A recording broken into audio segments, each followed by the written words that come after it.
Married at First Sight, Chapter 1. We're going Dutch from now on, and I'm talking about everything. Your sister should be splitting the costs since she's staying here at our place.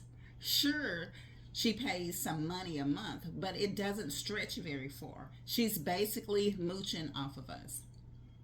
Serenity overheard her brother in law's comment during the couple's argument last night. She had to move out of her sister's place. However, there was only one way to put her sister's mind to rest, and that was to get married. Since Serenity wanted to tie the knot on such short notice without ever having a boyfriend, she decided to take up on Grandma May's offer. Serenity had saved the old lady by chance and came to know that Grandma May was trying to marry off her grandson, Zachary York, who had trouble settling down. 20 minutes later, Serenity got off to her pit stop to City Hall. Serenity, a familiar voice summoned her attention the moment she got out of the car. It was Grandma May. Grandma May! As Serenity hurried over, she took notice of a towering yet distant figure standing next to Grandma May. It must be Zachary, her husband to be. At a close distance, Serenity was dumbstruck after getting a load of Zachary's face. According to Grandma May, her eldest grandson Zachary had no luck with the ladies despite hitting 30. Needless to say, Grandma May was worried sick. Serenity had always assumed that he must be horrid. After all, she heard that Zachary had a high paying job up the corporate ladder in a major group. Now that they had met face to face, Serenity realized that she got it all wrong. Zachary was attractive and carried himself with an air of aloofness. Standing next to Grandma May without expression, he appeared standoffish and gave off vibes to stay away from him. Serenity's gaze strained to a black car parked nearby. Judging by the logo, it wasn't that expensive car. Serenity deduced that the economic difference between her and Zachary was not that far off. She and an old friend from school had started a bookshop at the entrance of Weltspoon's school. During her free time, Serenity would also knit little knickknacks to sell online. The sales were not too bad. In a month, she could bring home a steady income. The same amount in Weltspoon would position her among the white collars.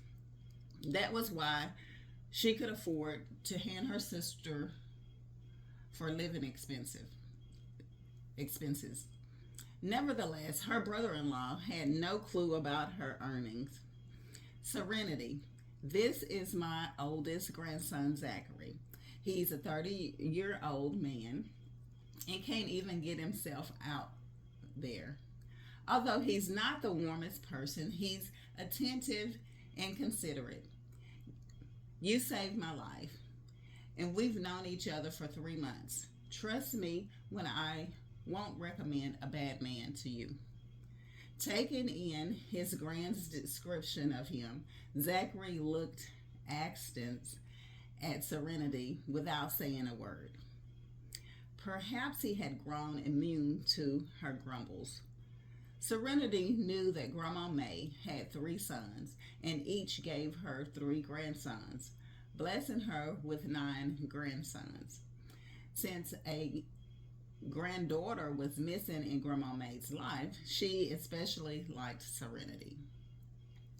Although blushing in the face, Serenity openly extended her right hand to Zachary and introduced herself with a smile. Hello, Mr. York. I'm Serenity Hunt. Zachary's penetrating gaze scanned Serenity. With Grandma clearly clearing her voice, He reached out his right hand for a shake. His voice reflected an icy tone. Zachary. After the handshake, Zachary raised his left hand and looked at the time before informing Serenity. I'm a busy man. Let's get it done and over with. Serenity hummed in acknowledgement. Grandma May jumped in. Go on inside to sort out the paperwork. I'll wait for you here. Gran, get into the car. It's a hot day out, Zachary said as he helped Gran into the car. Through his actions, Serenity was able to agree with Grandma May's statement that Zachary might be cold, but his heart was in the right place. Although they were strangers, Grandma May mentioned that Serenity could move out of her sister's place into a house Zachary owned and paid for in full after the marriage.